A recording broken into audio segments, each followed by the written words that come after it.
Hey, what's up everybody? Welcome back to episode 18 of Happy Asian Males. It's Seibo Shen with Brandon Shen. What up? And we are now using our full-on professional setup today. I am extremely happy. Hopefully you guys appreciate the extra clarity that we have today. And today, what did we decide to talk about today? BDSM. BDSM, alright. So, and other stuff related to pain. yes, okay, so this is a great area for me because as a married man for the last 8 or 9 years, BDSM, this is stuff that I've read about, but none of my friends have ever experienced any I of don't this. even think I know what it completely stands for. Well, I know the B stands for bondage, right? Bondage, domination, Sadomasochism. sadomasochism. Okay. Well, let's just go with that. I'm sure we'll get, somebody will correct us on the technicality of it, but that's all right. All right, cool. So this episode is about, I don't want to say Asian American male sexuality, but we're gonna dive into some areas where we're gonna talk about Let's call them altered states, like ways of getting to altered states, and we just happen to be talking about one with sexuality. Got it. So, okay, this is interesting because altered states, anyone that watches consistently sees that I get into one, usually minutes into the show. So, and I don't think a lot of people think about getting into an altered state without, alcohol or some sort of exogenous psychedelic. So, right. Let's talk about that real quick before we jump in. Yeah, so what we could say is just make an easy distinguishment with psychedelics, exogenous, like them stuff that comes from the outside that you put into your mouth, inject, smoke, whatever. And then there's endogenous, right, where you kind of elicit those chemicals like serotonin and dopamine from your own system. The phrase getting high on your own supply applies pretty well here, I think. And things like fasting or, even yoga or physical exertion, right? Like people use trance and chanting. Like people have used singing to get altered states in kind of like mystical religious practices.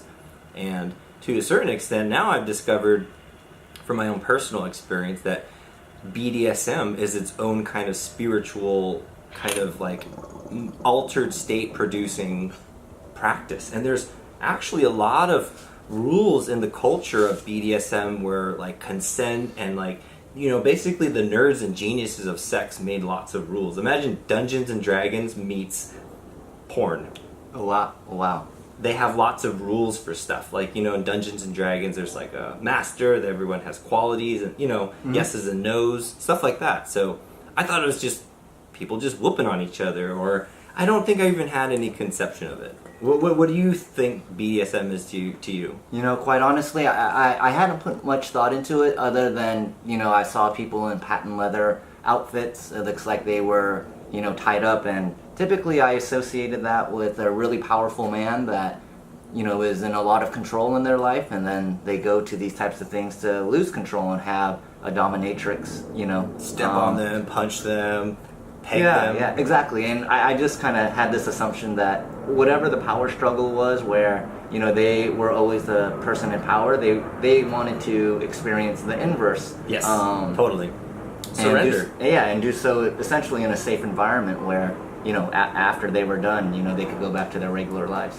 Yes, and I think that is sort of the altered states, right? Where we're talking about is like sex is kind of this taboo thing to talk about, especially in Asian culture. Like no one even talks about the physical reproduction process. They kind of just expect you to have children and follow this tradition, like a lot of cultures do, but they don't explain the nuances of like arousal or foreplay or dating and courtship. They kind of just expect you to know these things, and half of it's instinctual, but half of it is cultural. Right. And well, I think that at least in my parents' generation, arranged marriages were still, I don't know if trendy is the right word, but it was normal. Required. Yeah, it was normal. Yeah, it was normal. So I don't think that. I don't know. Like I think we talked about this on our first episode about how our parents grew up in a different generation. Oh, where, for sure. Survival versus. Yes. living a full life were just kind of two separate things. Yeah, and so I think part of our message is living fully. And that means embracing some really dark, weird stuff about ourselves. And I think that's the kind of spot that I'm in my life right now, is just exploring things that are a little bit edgy even for me, which is losing control. Like, I'll just kind of start the topic. Like, I've had 2 instances now where I've been flogged. So I had to ask what flogging is, so I'm assuming the people watching also need to know what flogging is. I'm just learning about, but basically it's where, something leather and I'm just getting hit. And getting hit in physical pain doesn't really bother me. I have fairly high tolerance. But it's the psychological power play that I've experienced now, is I have to make a lot of decisions about how to direct people in my life. You experience this as a father and a CEO, and as a coach I have to, take care of a lot of people and make them do stuff, encourage them to do hard stuff. Yeah. And then now I'm completely on the inverse, where I'm like, I just have to say yes or no and completely surrender control. And it's really scary on one hand, but it's like scary exciting, like the first time you're about to smoke weed. Yeah. No, I mean, this, as you were describing that, I was thinking, how often do I put myself in a situation where I'm not fully in control? And I think that, outside of jiu-jitsu, barely any time, like during my work, I'm typically, the guy making the final decision, or at least part of the decision-making process. So, I'm very much involved. And, this actually reminds me of one of the things that, as I became a CEO, they told me that this was one of the areas that I really needed to work on, which was to trust others as far as them getting, the work done and being able to delegate. And, in an odd way, it kind of sounds a little bit like letting go the same way you had to let go for the flogging. Dude, and I mean, like, you just have to either trust that you're going to know and you have to, like, have trust in yourself that you're going to say no. And there's also rules. Like in jiu-jitsu, there's what they call a container, right? There's rules. Correct. Like if someone taps, that's the protocol, is to stop applying pressure. That's your safe word, but it's a nonverbal one. Correct. And same thing applies too at BDSM. Like, there's only so much a person can tolerate before it becomes overwhelming, but riding the edge before overwhelming is kind of like repeatedly, like back in, like over a couple of, I guess you could say, the course of an hour, like a couple times hitting that button can create an altered state, meaning like it's like I would compare it to like a psychedelic. And it's weird because it's almost like you lose track of time, you lose track of location. I'm more embodied, meaning I just feel things in my body. I have no kind of like everyday sense of like how to cross the street, or like walking to the bathroom was really difficult. And I was like, holy shit, this was an endogenous experience, and here we have been promoting exogenous ones. But I think it just goes to show it doesn't matter where you're coming from. It's just the state that you're producing. Yeah, and I mean, I'm not a chemist, but based on what I understand of how a lot of the psychedelics work, it's not really the chemical in the psychedelic, it's what that chemical does to your body, and your body releasing its own chemicals. And I think it was either Terrence or Dennis McKenna that talked about your body is essentially just a giant drug-making factory. Oh my god. So, can we talk about the stoned ape theory? Did you hear about that from them? Well, let's talk about it. Well, explain what the stoned ape theory is. So, for those of you listening, Terrence and Dennis McKenna are brothers, and they're kind of like psychedelic luminaries. Like, Dennis is still alive. He's been on Joe Rogan, but Terrence has been away in another realm for a while. But Terrence put forth the stoned ape theory, which is that humans have evolved because of psychedelics and trying different altered states. That's the reason why we've evolved with these receptors for all of these different like cannabinoids and like DMT. We've just co-evolved so that we got smarter because of it. Yeah, and I guess just to clarify, was he saying that these were primates that were taking it, or like Neanderthals? I believe so, yeah. Like, I don't recall the exact details of his theory, but it's pretty much that our ancestors, that's how they got out of being cavemen. Got it. I mean, I think I want to believe this theory because it's kind of right up my alley. And I mean, the way you just kind of explained how we have the endocannabinoid system and the DMT receptors. I mean, we have these things evolutionarily speaking because they were advantageous. Yeah, something had to have helped us get to that point. Was it all psychedelic? I don't think I want to put that much weight and gravity onto it. I think there's other factors too, like environment, climate, harsh conditions, like winter. It doesn't matter if you have psychedelics or not, you're going to get fucking killed in winter. Yeah. That made people evolve though. Yeah, I mean, I think as far as, that being the jump starter to kind of get the... I mean, I know it was for myself, so, why wouldn't it be that way for someone that lived a long time ago? And I didn't suspect that, so pain, right? We have all these chemical reactions in our body when we experience pain, right? That's what exercise sucks. Or jiu-jitsu, physical violence, and, gets these chemicals flowing. But I guess in the right amount, it can make you kind of meditate, or you know what I mean? Well, I've heard of the term active meditation, and I really feel like, as you were describing losing track of time while you were doing that, that was the first thing that came to mind, because that's exactly how I feel when I'm doing jiu-jitsu. And so what the people who introduced me to these flogging experiences explained is this is called, quote, subspace. And I was like, okay, what does that mean? And they're like, it means submissive space. It's a place where you literally submit, and that's the effect that happens when you submit, you surrender. And I'm like, okay, I get it. It's like when you stop getting anxious about MDMA finally hitting you, you're like, oh God, when's it gonna happen? Or like before competition, when you're like, I just wanna get all this stuff out. I just wanna do stuff. Man, this is so interesting because I recall that, I can't remember, I was watching some sort of documentary on wildlife, and they were showing how prey animals would hunt. And the one thing that they talked about all the time was, when they showed the leopard, jumping on the fawn or the gazelle or whatever it was trying to kill, is that you see that during the first piercing, there is some sort of trauma. But right when they sink the teeth in, and right when the animal just submits, it doesn't appear that the animal's in any trauma anymore. Right. And the narrator was explaining that, that there's some chemicals that are being released. Yes. And, you talking about that submission, it really kind of made me think about that, and it was like, what the fuck's going on, right?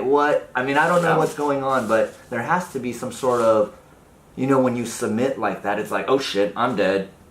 I'm accepting of it, and, That's the whole theory, right? With the white light and DMT being released when you die. Right. Well, they know that in rats, the pineal gland does secrete DMT when they die. So. What a gift! What a gift! Why do you have to be afraid to die? It's just if you're gonna die, nature's gonna dope you up so that you just fucking go off. Either get killed by blunt force trauma and don't realize it, or you get chemicals put into you. I always wonder, why? Why does our body have that? Is that just to make dying easier or less traumatic, or is that the first kind of portal into the consciousness of the universe? And now that you've said that, I feel people who actively partake in I think a friend of mine introduced me to a book called Different Love, and it was she showed me a screenshot of a chapter that was talking about BDSM being a spiritual practice. It allowed you to see into glimpses of yourself, and I was like, man, if I just open my mind to that concept, that makes a lot of sense. It's just another method for someone to see inside themselves. It's I think this was on episode 1. I've listened to episode 1 a few times. Now that we're on iTunes, go subscribe. And Stitcher. I gotta and Stitcher. Yeah, for the Android people. We'll provide all the links. But you talked about Arnold saying the two drives were humping and pumping. Humping and pumping. Right. And then so true. Yeah, and I was just thinking about you talking about how much you could learn about yourself through BDSM, and that being used as a vehicle to for exploration. And I maybe that is the reason why, I mean, the sexual repression of this society, maybe that is the root cause of a lot of these anger issues that seem to be plaguing so many people, because of the way we have not, I mean, I'm just speaking hypothetically here because I haven't been to one of these classes, but it makes sense to me, like the way you describe it, because I really think about, the other like really kind of primal thing, which is fighting, right? Mm-hmm. And in fighting, for sure, you basically learn a lot about yourself. Getting like punched in the face tells you everything about how you approach your life. Yeah, like if you get punched in the face and you start covering up and you just run away, well, that kind of teaches you something about when you're facing like really dire circumstances, what you might do. But if you train and you realize like you can take it, and that in the face of adversity, you could still somehow gather your wits and perform. That is such a great learning experience about yourself. And, I'm like super intellectually curious about, the lessons of BDSM. And yeah, me too. Yeah. I don't quite know. I mean, like, I've just stepped into this world. I've been curious about it. It was on my reading list for the Somatica training.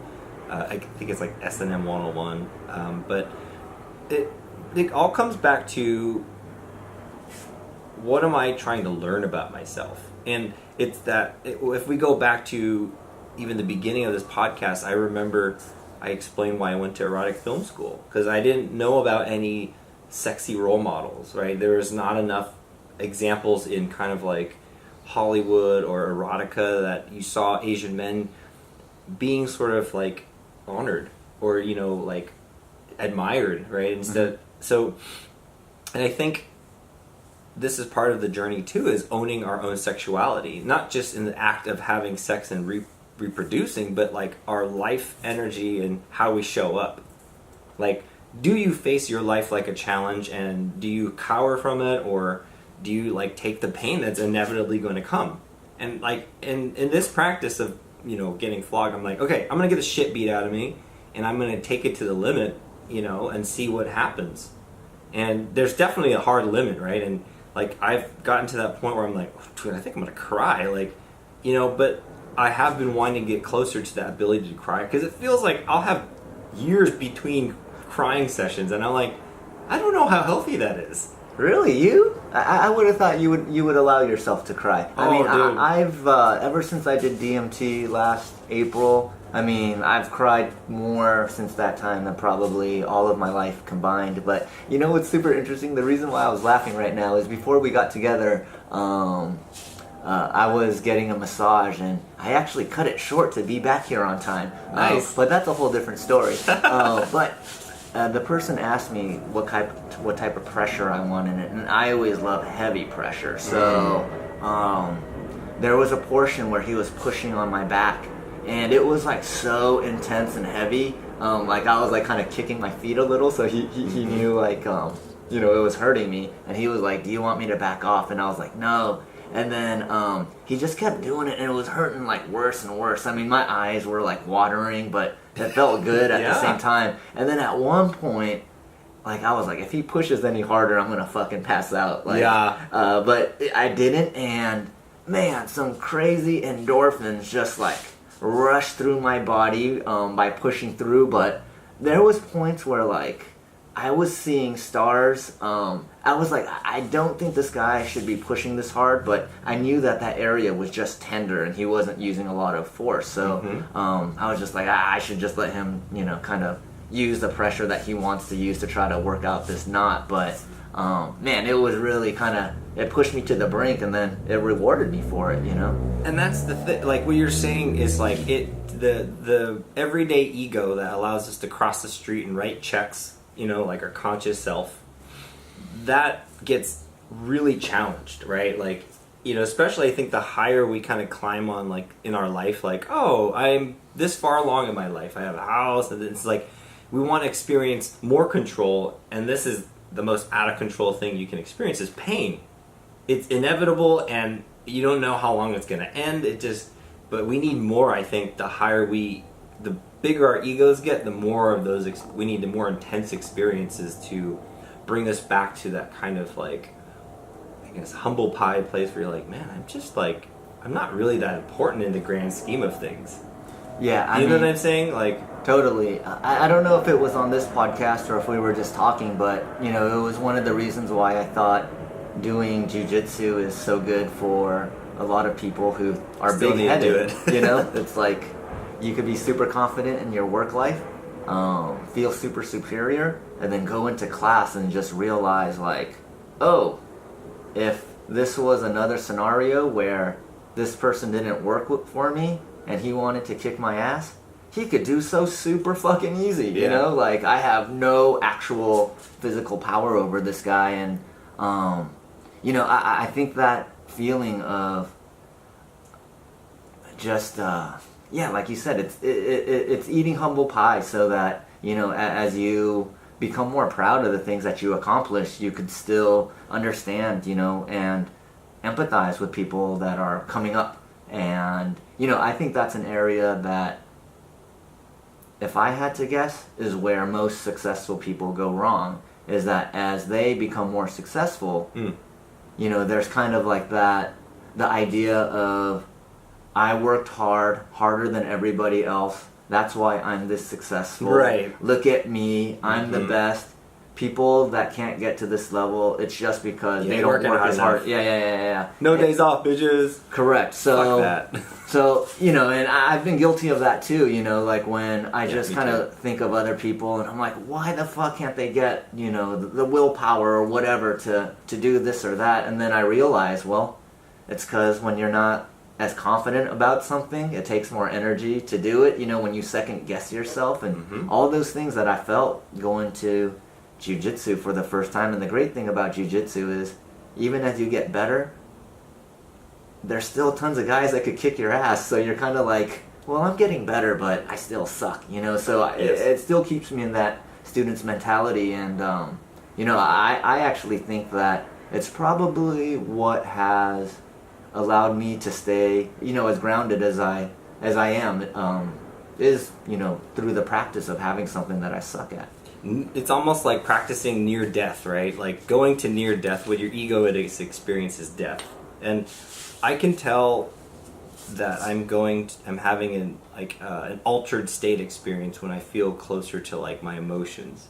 As emotionally intelligent as I may try to seem, I am still very distant from my ability to cry. But on the way driving here, because I had that BDSM experience, I was pretty close to crying. And I was like, this is not good on the freeway. I just got to hold it together. Man, this is like super weird to me. Well, I guess, you know, this is a good example. I mean, most of our relationship, you guys have watched it kind of evolve on this show. And, you know, I also got the impression that, you know, Brandon is a guy that's really in touch with his feelings. And, you know, I had no idea that I'm a better crier than he is. I would have never thought that. He's a better crier, guys. For sure. Yeah, I mean, seriously, before I was able to allow myself to cry, I mean, I could just think of like being a kid and crying, and then maybe like 2 or 3 times up until, you know, last year, you know, in all of like my teenage and adult life. Yeah, I could count it on hands for sure. Yeah, it was really weird, you know, and now what I've realized is how much it's actually stunted me because of the stuff that I just shoved down and didn't allow myself to feel. And, you know, I think that's a really important thing. And one of the things that I think, you know, especially if you're like a smart Asian that has been taught to kind of shove down your feelings, is that you will kind of use logic as a way of, I think, understanding how you should feel as opposed to explaining your emotions. Really feeling. And I remember I took only 2 acting classes, and I realized I don't want to be an actor, but I actually think it made me so uncomfortable that I may want to explore it again. Was the acting coach kept asking me, like after I did one of these weird like movement exercises, was like, Seibo, how did that make you feel? And I could only respond with, I think, you know, I think I did this, I think I did that, you know, I don't know what you want me to respond with. And she goes, Seibo, I asked you how you feel, and every time you respond, I think, you know. And I was like, well, I was only in my 20s, so I was like, fuck her. You know? Like, what the fuck? Why you put me on the spot like that? But now that I'm older, you know, and I look back, I was like, holy shit, that's how not in touch with the way I felt You know, like, I could not even answer a question, how do you feel? I kept responding, I think, you know? I definitely I grew up that same way. I have, I've taken acting classes too in college, and they did the same thing too, like method acting. Like, they want you to act as if the thing is happening and imagine, and then express that through your body. Like, if somebody's dying, you know, and like, I've only cried at a handful of funerals, and I'm like, yeah, I definitely stuff it down, you know. Like, I always think that I have to be just cool as a cucumber, and that it doesn't affect me. Like, I think about the Bushido samurai way of looking at life. You're gonna die anyway, and it's like, but that doesn't mean I can't be sad. Compared to other guys, it's not, really. It's just me, I'm taking the practice seriously instead of saying, oh, it'll take care of itself. Does that make sense? Yeah, it makes sense. And sorry, I was a little distracted because I think it stopped recording. So I think we only maybe lost a minute because I was like looking at the counter. Oh, I did see that. Yeah. I was like, where did the counter go? So we're back. So if there was a drop off and we're talking about something different, apologies there. So why don't you just kind of finish that last 15 seconds in case... Oh, sure. I was just talking about...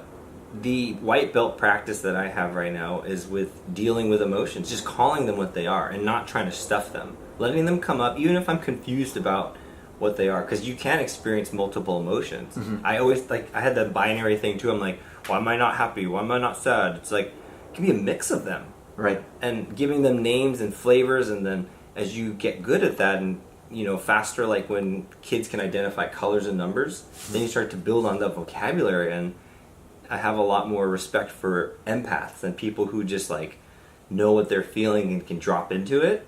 Because I'm like, how do you do that? Yeah. Even though we feel it, we're so good at stuffing it when we notice, like, don't do it. And you know what's interesting is I have spoken to really empathic people, and you know, they kind of think the opposite, which is, you know, I wish we could compartmentalize some of this. So right. You know, I really think it is the true mastery is being able to allow yourself to feel it and then compartmentalize it and know that that's not you always. That's right. you at It's that not forever. point. You know, and that's probably straight black belt status. And you know, one of the things that in jiu-jitsu, there's only, I think, 5 belts. There's white, blue, purple, brown, and then black, right? Mm-hmm. So, and it's really, really hard to get a belt. And to be honest, I mean, you know, apologies to any of my senseis that are watching.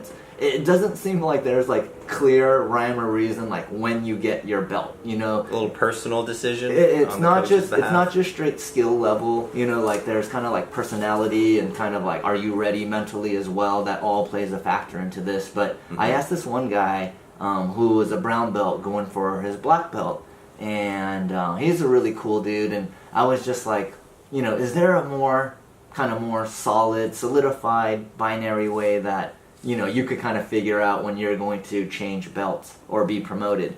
And he said that a blue belt should have one really, really just awesome go-to weapon. And then a purple belt should have 2. And a brown belt should have 3. And then a black belt has 4. And I was like, this seems like super basic. I was kind of thinking like, you know, we should probably have like 10 super good attacks, right? And he's like, no, if you could just get really, really good at one, it's almost like it doesn't matter, like, if someone knows it's coming. You're just so good at it that you could still beat them. Oh, and they just fear it because they know you're known for that move. Correct. Because they just submit to, like, fuck, this dude's going to execute the moment that he gets the opportunity.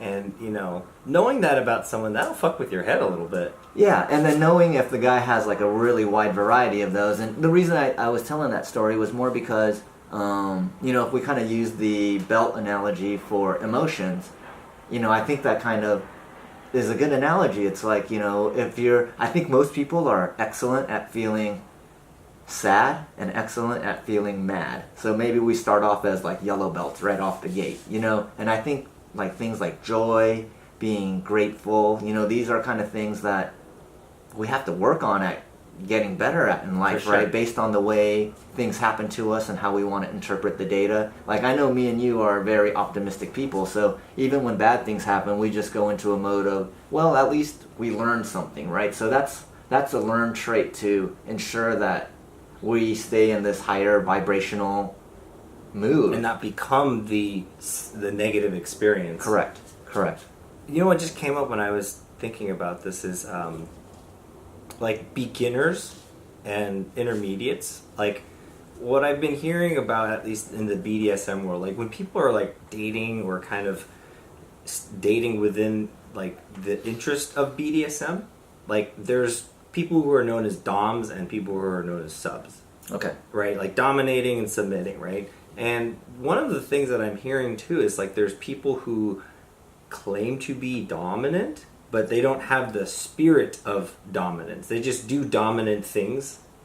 They don't actually have the spirit of dominance. And I would say that could be similar martial arts where like, yes, this white or blue belt understands how to execute this move, but not like in the spirit of grace. Yeah, you're going against your type, basically. Yeah, and like I would think like in taking people through experiences like BDSM or like even a psychedelic experience, I think people who are closer to intermediate or master status would just realize they're facilitating an experience. They're not like making this person feel this thing.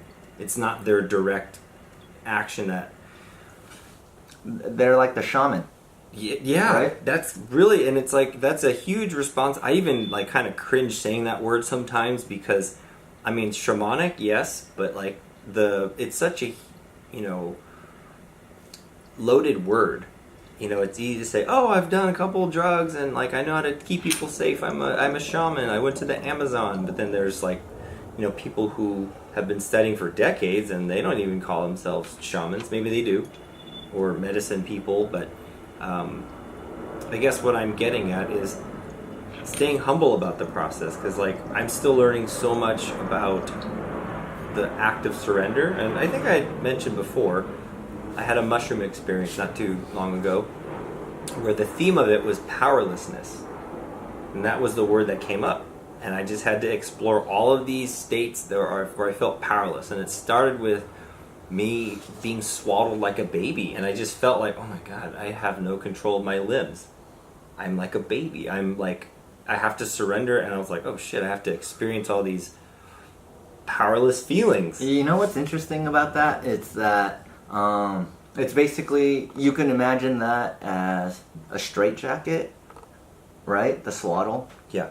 You can imagine it as a straitjacket, or if you look at infants, it's the most warm, comfortable position to be in. Mm-hmm. So, and that's why I really think that, the way you interpret data, the way you put meaning around it, it's so important, because we've talked about several things on this series of shows where it's the exact same thing, but people view them completely different, For the baby, it's the most comfortable thing and the only thing that gets them to feel secure enough to sleep.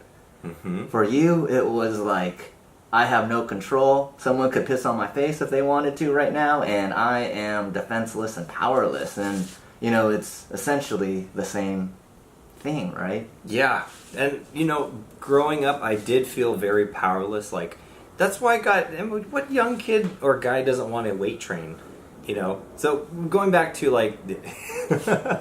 If you want to see Seibo's abs, check out Facebook in your last 4 hours of your feed. Mm. So, they look good. Oh, and Brandon's feed too. Very well done. Actually, he if you guys don't know what we're talking about, he posted some nude photos of himself on Facebook, so that's going to get us some extra likes, I think. We'll see. So see what happens. That emboldened me to put some of myself too, so hey, we're pushing ourselves just for you guys. Yes, and I encourage any of the people listening to,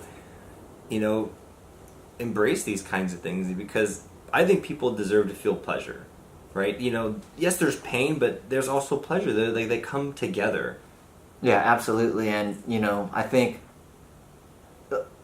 I'm sure other cultures are like this, but in Chinese culture, Asian culture, like, sex is so demonized that it's like you said. I mean, at least for me, I only saw my parents kiss on their anniversary. You know, like there was like obligatory kiss, no physical affection, nothing like that. And I really think like if your sexual IQ, SQ is low, you know that definitely. I mean, thinking about something that's so pleasurable and having guilt about it just seems so counterintuitive to what would be a happy, fulfilling, pleasurable life. You know, when I think it through, at least. It's hard to control a human who knows how to create pleasure for themselves. That's the thing, you know, at the very bottom of it, when you have self-dominance or assertiveness or understanding of yourself, you understand what makes you feel good and also what makes you feel pain.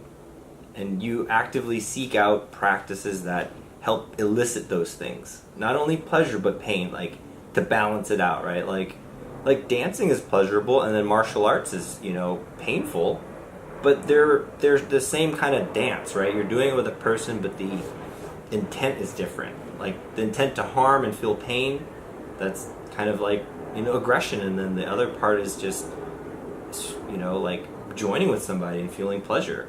Yeah, and I think in a weird way, I was thinking about how, like, when you're training martial arts, like learning all of these things, it's super painful, you know, but when you're practicing it on someone that's not as skilled as you, it's like super fun, you know? Yeah, you get to boss them around. Yeah, and then I kind of feel like dancing's like the inverse where, you know, like, actually maybe it's not the inverse.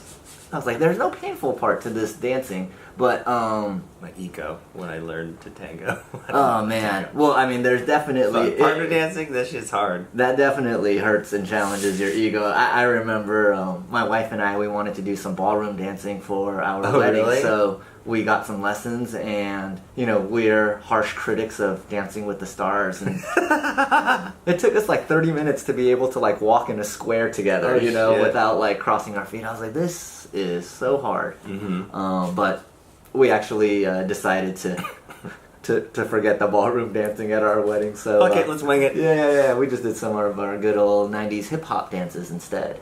That's actually fun. Yeah, Running Man, Roger Rabbit, you know. Like, okay, can we just talk a little bit about, like, okay, when we go back to the pain and pleasure thing, like, actually, I lost my train of thought. Man, you know what? This is interesting. He came over here as if he was stoned, but that was all the awesomeness from the flogging. Okay, so I think this is a question that I know, at least I'm curious, and I'm assuming everyone watching is curious. So, what happens after the flogging? Is it just a flogging session, or are both of you guys just riled up and you're like, yeah? Yeah, great question. So the concept, this is what I just learned not too long ago, like a week or two ago. It's called aftercare. So like when I did say like, okay, so the rules were, I would say green if I wanted more, yellow if I was getting close to the edge of pain and I wanted to stop, like getting flogged, and then red was like hard no, stop.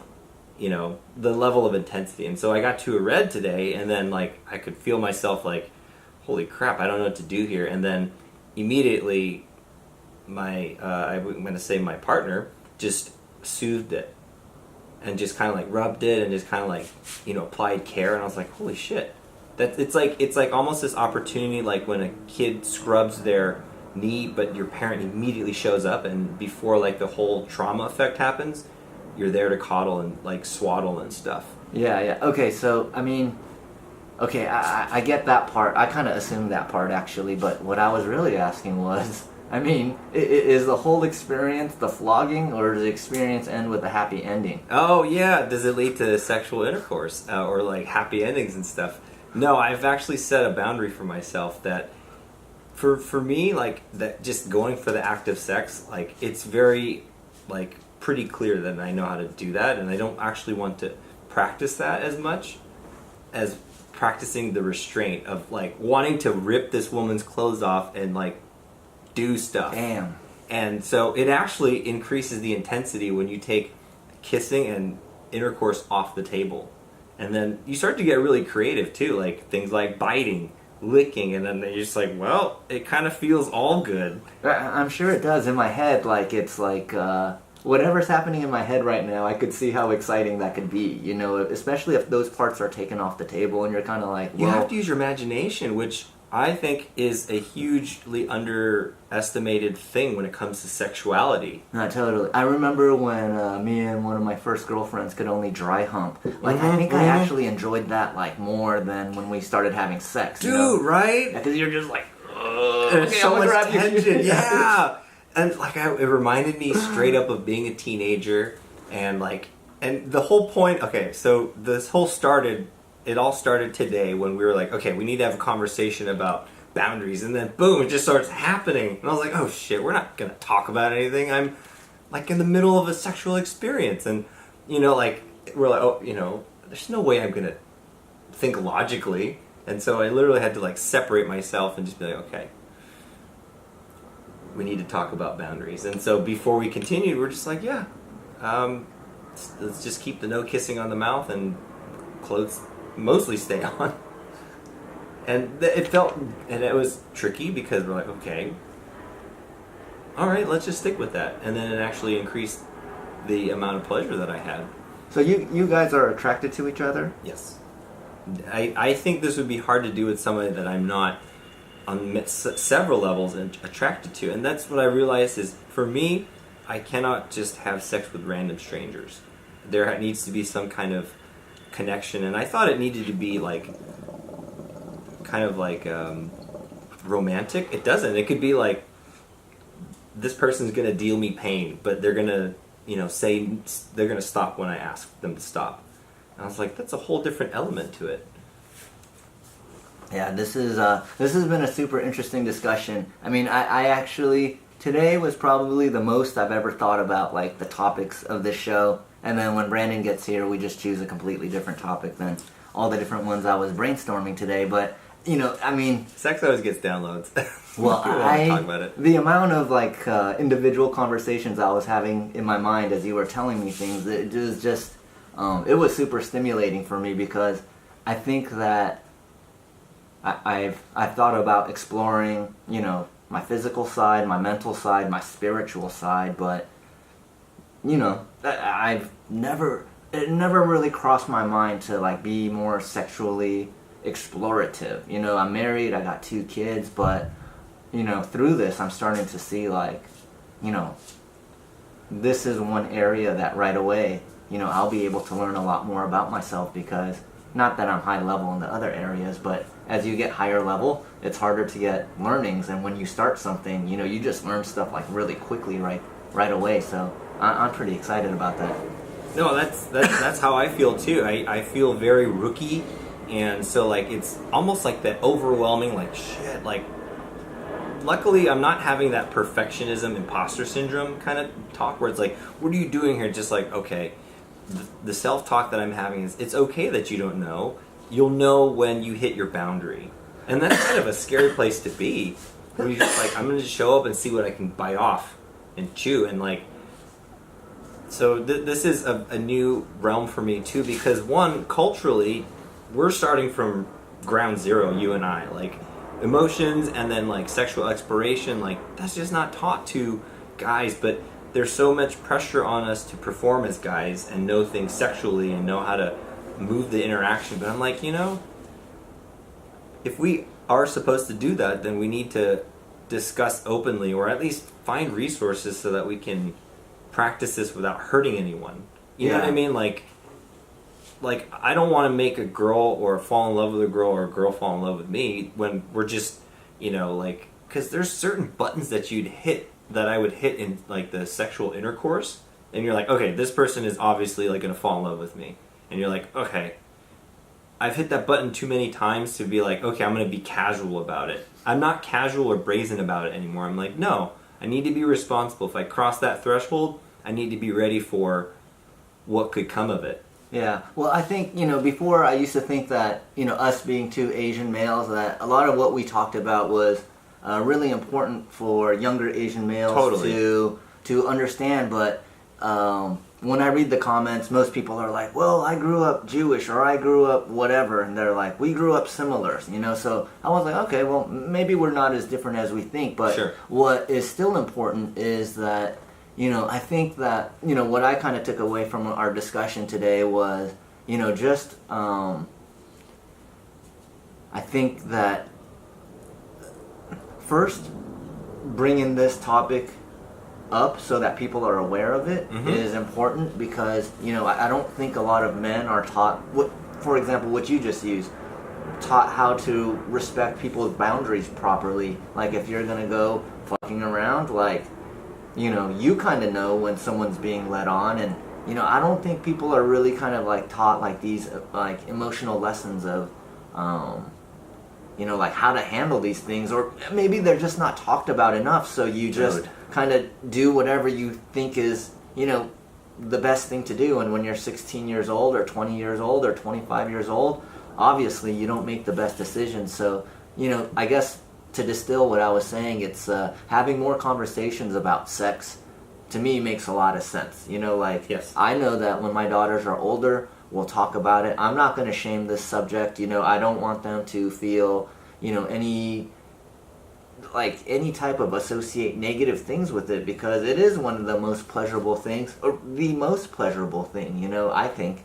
It's a life-giving act. We should honor it. It's the creation of life. Or even just related to the act of creating life, too. Correct. And I just think that, whatever we learned in sex ed, that was more like biology, it's clinical. Right? Yeah. So it had nothing to do with, like, how humans react and behave. And dude, I started my thinking flipped, because when I was like 14, 15, I was just so focused on the physical act of sex, mainly like ejaculating in a girl. Like, that was the point of all of this. And that's also reinforced by porn, which was my first teacher, right? Regardless of how or what happened, it was my first teacher, because it showed things that I was curious about, but in a way that, the real life experience of sex is like, there's foreplay, there's all this stuff leading up to the act, and then after.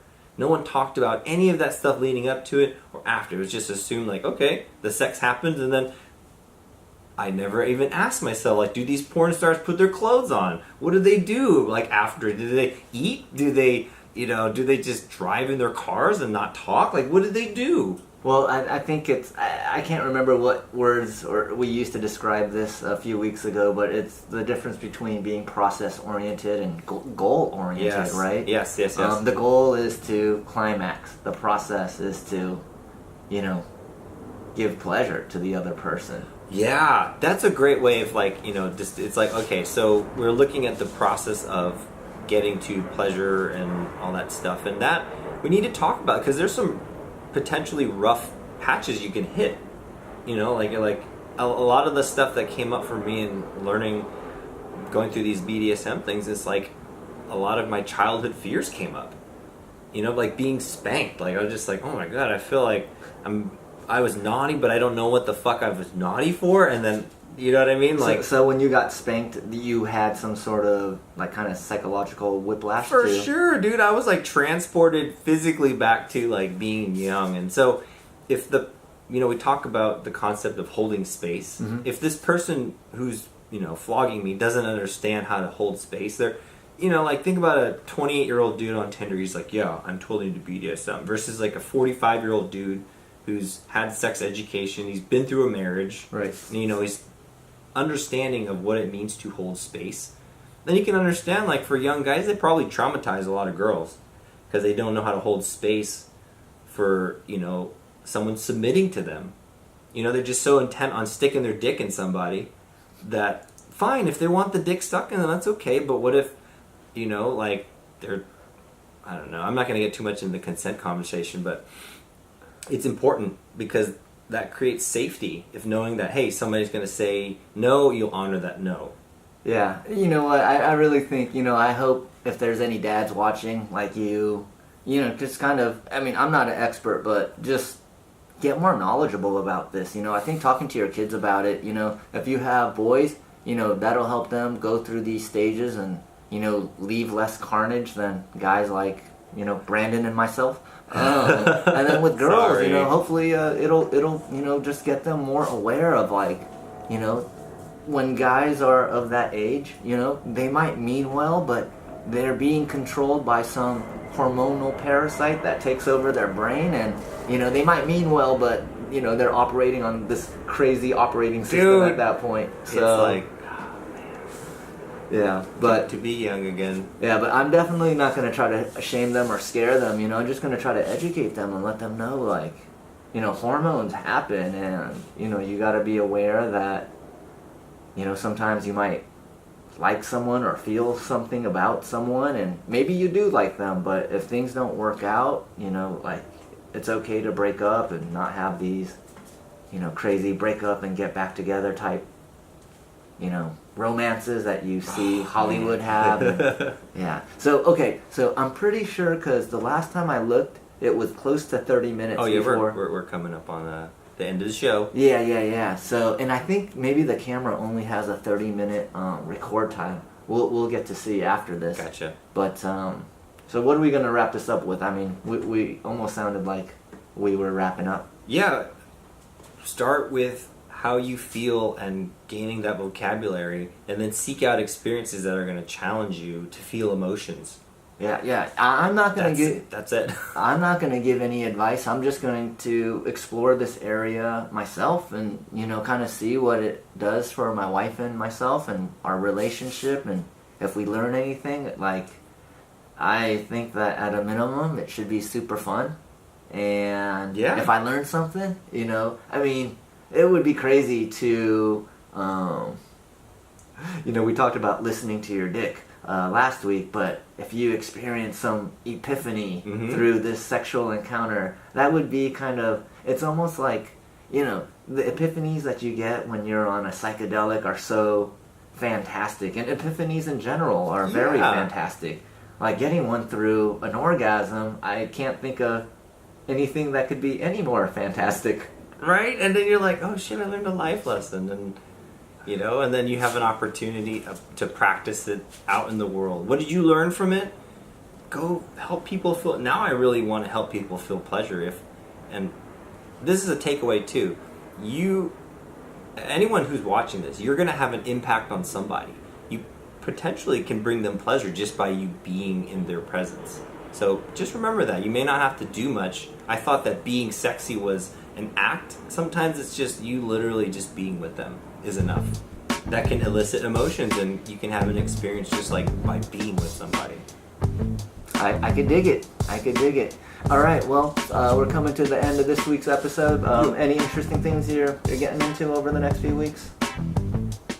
No, but it's Don's birthday this weekend. So. Ooh, Don's birthday. Well, hopefully he has a great one, and maybe I'll see you there. Maybe. All right. Well, thanks for watching, guys.